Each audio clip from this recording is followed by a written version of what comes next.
Salut, j'espère que vous allez bien.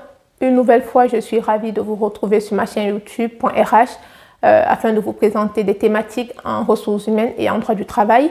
Si vous n'êtes pas encore abonné à ma chaîne YouTube, je vous invite à le faire, à vous abonner en cliquant sur la petite cloche juste en haut de cette vidéo. Dans cette nouvelle vidéo, je vais vous présenter les heures complémentaires à la demande de quelques personnes. Donc, les heures complémentaires, ce sont des heures qui sont effectuées par des salariés à temps partiel, c'est-à-dire des salariés qui travaillent moins de 35 heures la semaine. Et la particularité des heures complémentaires, c'est qu'elles s'appliquent aux salariés à temps partiel, comme je l'ai dit, c'est-à-dire qui font moins de 35 heures la semaine. Et l'autre particularité, c'est qu'elles ne sont pas déductibles des cotisations patronales. Et si vous êtes salarié dans le secteur privé, et si votre contrat de travail prévoit moins de 35 heures la semaine, toutes les heures que vous ferez, en plus de celles mentionnées dans votre contrat de travail, seront appelées des heures complémentaires, qu'il ne faudrait pas confondre avec les heures supplémentaires qui sont effectuées, c'est-à-dire ce sont des heures en plus effectuées par des salariés à temps plein, c'est-à-dire qui travaillent 35 heures la semaine. Donc, nous allons prendre un exemple tout simple pour comprendre la différence entre les heures supplémentaires et les heures complémentaires. Si vous êtes salarié dans une entreprise et votre contrat de travail prévoit 28 heures la semaine et vous faites 30 heures la semaine, ça veut dire que vous avez effectué 2 heures complémentaires.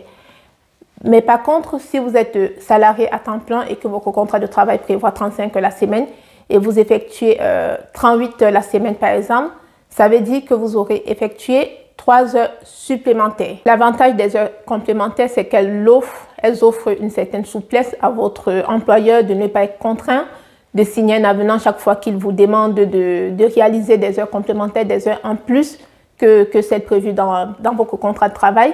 Mais attention, le dépassement des heures complémentaires est effectué dans le cadre de votre contrat de travail doit être précisé. Donc, ce n'est pas parce qu'il y a cette souplesse-là que votre employeur peut vous demander d'effectuer des heures complémentaires de façon infinie. Donc, la limite des heures complémentaires effectuées doit être précisée dans votre contrat de travail parce que sinon, votre employeur, si vous effectuez des heures complémentaires de façon infinie, votre employeur peut encourir le risque de devoir requalifier le contrat à temps partiel en contrat à temps plein. Maintenant, si vous vous posez la question de savoir si vous pouvez, oui ou non, refuser d'effectuer les heures complémentaires demandées par votre employeur, ce que vous devez savoir, c'est que si votre employeur respecte la procédure légale, c'est-à-dire il respecte un délai de prévenance de 3 jours, il vous informe 3 jours à l'avance d'effectuer des heures complémentaires, dans ce cas, vous avez l'obligation de les effectuer. Maintenant, si votre employeur n'a pas respecté cette procédure légale, c'est-à-dire le délai de prévenance de 3 jours, ou alors si vous demandez d'effectuer des heures complémentaires alors que le quota d'heures complémentaires effectuées prévu par votre contrat de travail est dépassé, dans ces deux cas, vous pouvez refuser d'effectuer ces heures complémentaires sans que ce ne soit ni une faute ni un motif de licenciement. Et si par contre, votre employeur il a respecté la procédure légale, et c'est-à-dire vous a informé 3 jours à l'avance d'effectuer les heures complémentaires et vous refusez, dans ce cas, vous vous exposez à une faute disciplinaire ou alors à un licenciement éventuel. Donc, c'est pourquoi c'est important de bien lire les conditions de votre contrat de travail, si vous êtes salarié à temps partiel, bien sûr, pour savoir le quota de complémentaires à effectuer ou pas, pour savoir dans quel cas vous pouvez ou pas les refuser. Comme je l'ai dit tantôt, les heures complémentaires à effectuer dans la semaine sont limitées. Donc, votre employeur ne peut pas vous demander d'effectuer les heures complémentaires de façon infinie. Donc, le nombre d'heures complémentaires à effectuer dans une semaine ne peuvent pas excéder 35 heures parce que 35 heures correspond à un contrat à temps plein. Donc, si votre employeur vous demande d'effectuer des heures complémentaires à plus de 35 heures la semaine, donc c'est-à-dire supérieur ou égal à 35 heures, ça veut dire qu'il serait plus simple qu'ils vous prennent comme salarié à temps plein que de vous prendre comme salarié à temps partiel et vous demander d'effectuer des heures complémentaires. Donc, la limite des heures complémentaires dans une semaine doit être inférieure à 35 heures. Et maintenant, pour savoir la limitation du nombre de complémentaires à effectuer dans une semaine, il y a 2 règles qui s'appliquent. Il y a la règle du 1/10 de la durée contractuelle de travail et il y a la règle du 1/3 de la durée contractuelle du travail. Selon la règle du 1/10, vos heures complémentaires sont soumises à un plafond d'après le Code du travail. Ça veut dire quoi? Ça veut dire que les heures complémentaires que vous effectuez dans une semaine sont limitées à 1/10 de la durée hebdomadaire de travail prévue dans votre contrat de travail. Ça veut dire quoi concrètement? Ça veut dire que si votre contrat de travail prévoit 28 heures la semaine, vous pourrez effectuer 1/10 de 28 heures de complémentaires dans cette semaine-là. Donc, dans cette semaine-là, vous pourrez effectuer 2,8 heures complémentaires et vous ne pourrez pas aller au-delà. Et tout ça doit être prévu dans votre contrat de travail. Et c'est pourquoi c'est important de bien lire le contrat de travail pour savoir le volume de complémentaires que vous pouvez effectuer ou pas, pour savoir dans quel cas refuser d'effectuer les heures complémentaires qui sont demandées par votre employeur. Maintenant, il existe des exceptions où c'est la règle du 1/3 qui s'applique au lieu de la règle du 1/10.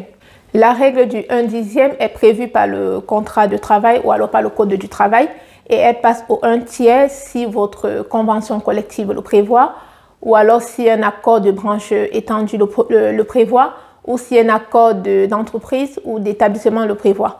Et dans ce cas, s'il y a ces accords-là, dans ces trois cas, la règle du 1/10 passe au 1/3, donc vous pourrez effectuer 1/3 de complémentaires en plus de celles prévues, en plus de vos heures prévues par votre contrat de travail. Donc concrètement, si vous êtes soumis soit à une convention collective ou un accord des branches ou d'établissement qui prévoit la règle du 1/3, et si votre contrat de travail à temps partiel est de 21 heures la semaine, vous pourrez effectuer 1/3 de 21 heures en plus de complémentaires. Donc, concrètement, dans ce cas, vous pourrez effectuer 7 heures complémentaires en plus des 21 heures prévues par votre contrat de travail.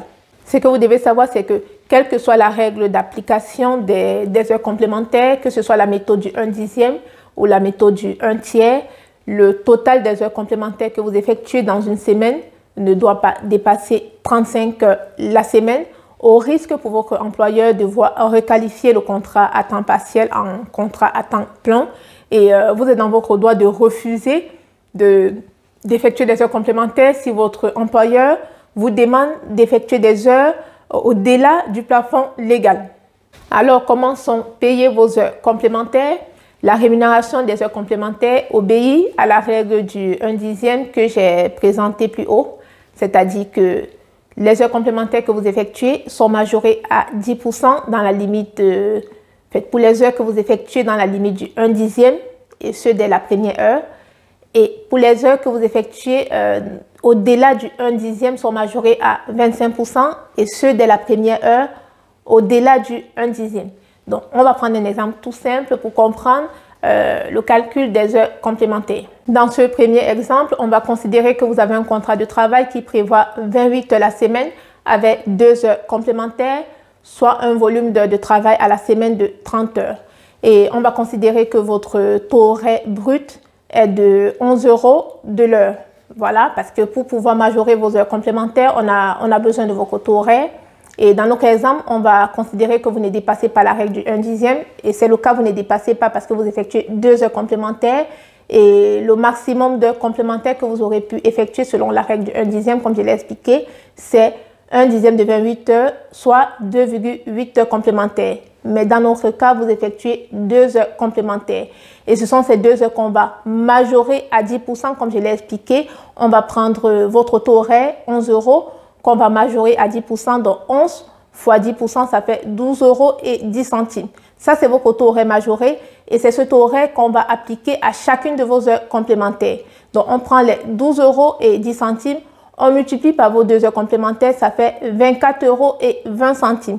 Donc, sur cette semaine de travail, vous aurez votre salaire de base qui est 28 heures prévu par votre contrat, fois votre taux horaire classique, fois 11 €. Et en plus, vous aurez vos heures complémentaires, taux horaire majoré, 12,10 € multiplié par 2 heures complémentaires. Et c'est la somme de ce salaire de base et de vos heures complémentaires majorées, dont les 24,20 € qui va constituer votre salaire brut. Dans ce second exemple, on va toujours considérer que vous avez un contrat de travail qui prévoit 28 heures la semaine et que vous avez effectué 4 heures complémentaires, soit un total sur la semaine de 32 heures. Et on va toujours considérer que votre taux horaire est de 11 € brut. Et afin de pouvoir vous payer vos heures complémentaires, vu que vous avez effectué 4 heures complémentaires sur la semaine, on va déjà vous payer dans un premier temps les heures effectuées dans la limite du 1/10. Votre contrat de travail prévoit 28 heures la semaine. 1/10 de 28 heures, ça fait 2,8 heures. Donc, les 2,8 heures seront payées au taux horaire majoré de 10%. Et on l'a déjà calculé, le taux horaire 11 € majoré de 10%, ça fait 12,10 €. Donc, on va prendre 2,8 heures fois 12,10 €. Ça nous fait 33,88 €. Donc, ça, c'est la première rémunération de vos heures complémentaires, celle majorée à 10%.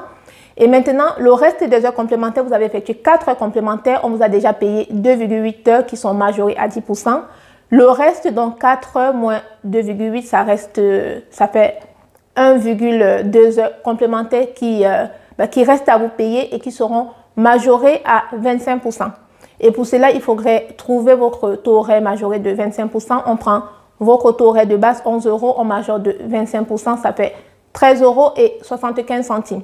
Donc ça, c'est le taux horaire majoré de 25%.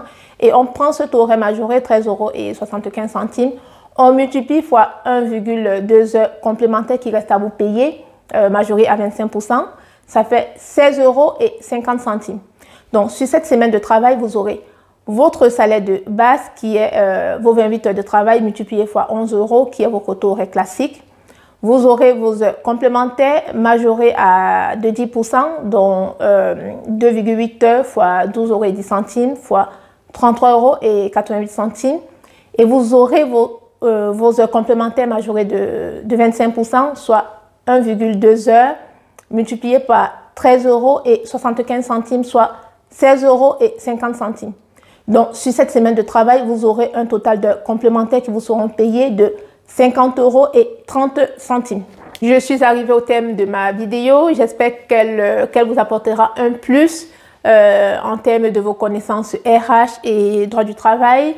Alors, n'hésitez pas à vous abonner à ma chaîne YouTube, ça je l'ai déjà dit, à liker la vidéo, à la partager et à la recommander surtout. Et je vous dis à très bientôt. Ciao!